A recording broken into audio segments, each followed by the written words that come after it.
سلام، ان شاء الله تكونوا بخير. مرحبا بكم ومرحبا بيا عندكم في قناتكم سونغلو تاع الجيري.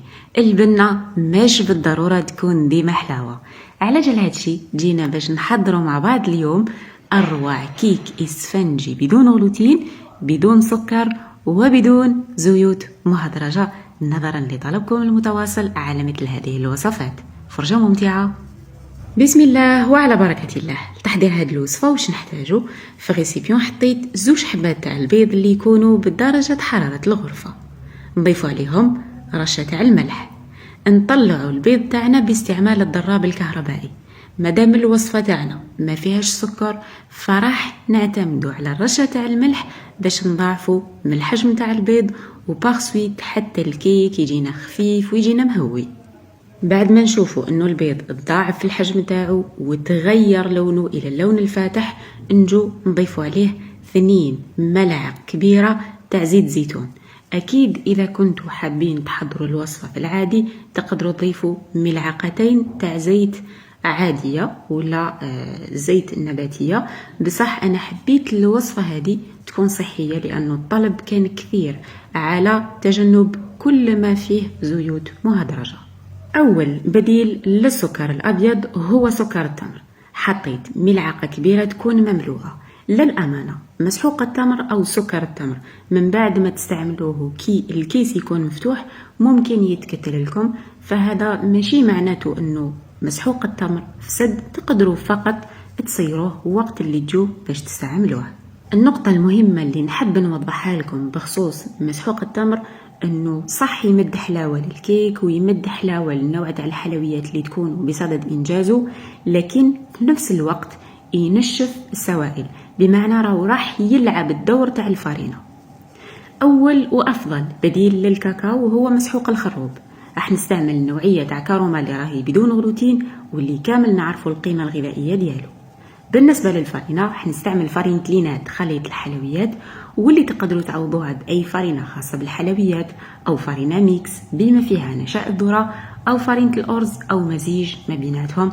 دونك الكيك الاسفنجي ما فيهش مشكل، تقدروا تستعملوا اي نوعيه تاع فارينه كانت عندكم. حطيت ملعقه تاع مسحوق الخروب وضفت عليها كيس تاع خميره الحلويات بوزن 10 غرام. الخروب هو بدوره راح يعاوننا باش الكيك تاعنا يدي حلاوه، يدي قيمه غذائيه، هذا الشيء مفروغ منه. لكن حتى الخروب في حد ذاته راهو يتشرب كميه من السوائل مثل مسحوق التمر ومثل الفارينه. على جال هذا الشيء حطيت فقط 2 ملاعق كبيره مملوءه تاع فارينه. كامل المكونات الجافه نخلتها وجيت حطيتها على المكونات السائلة ونقلب من الجهة السفلية إلى الجهة العلوية باش هكذا ما نحبطوش القوام تاع البيض اللي كنا طلعناه.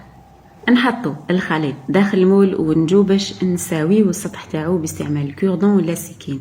ناس بزاف تخلط ما بين القوام تاع الكيك في العادي والكيك بدون غلوتين، وبالتالي يخليوه سائل بزاف، وكي يطيبوا الكيك الاسفنجي يطلع لهم مليح، من بعد اول ما يخرجوه من الفرن يعاود يحبط. دونك القوام تاع الكيك يختلف ما بين ما يكون بدون غلوتين ويكون بالغلوتين. طيبته في فرن يكون مسخن مسبقا على 180 درجه حتى شفت انه طلع والجوانب كامل نشفت، لهنا نطفيو عليه. ما يحتاج تحميره من على السطح لانه اصلا راهو باللون البني. استعملت دبس التمر تاع مون جاردان بيو، كنا استعملناه من قبل. دبس التمر فيه بزاف الغش، دونك يضيفوا له الشعير باش يعطيو له قوام ثقيل شويه. على جال هاد الحاجه لازم تستعملوا دبس التمر، سواء اللي تحضروه في المنزل ولا اللي يكون عليه رمز بدون غلوتين. هذه خطوه اختياريه. دهنت السطح تاع الكيك تاعي ورشيت عليه رشه خفيفه تاع لوز إيفيلي اللي كنت حمصته مسبقا.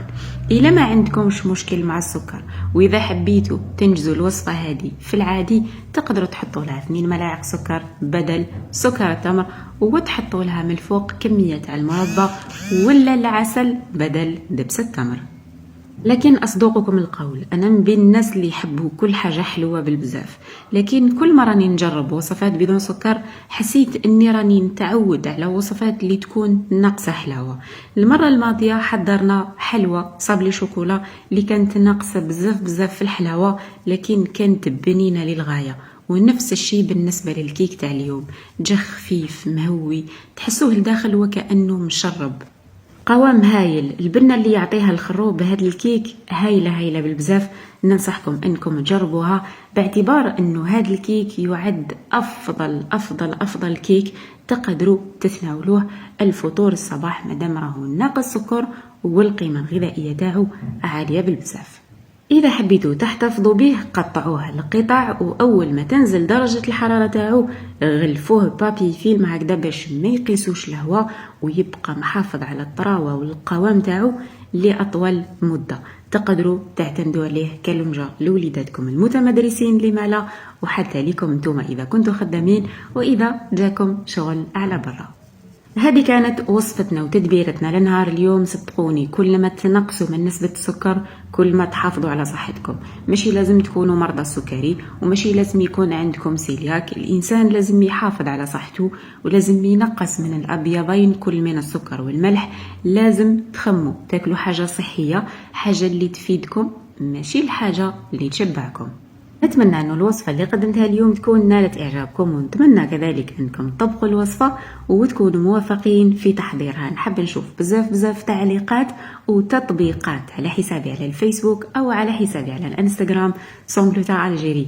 أسعد دوما بتواصلكم. تمنياتي لكم بكل الخير، بدوام الصحة والعافية. تهلاو في روحتكم، تهلاو بزاف في صحتكم وفي سلامة حميتكم، وابقوا ديما مبتسمين ومتفائلين رافعين التحدي. نحن لها. إلى فيديو آخر. سلام.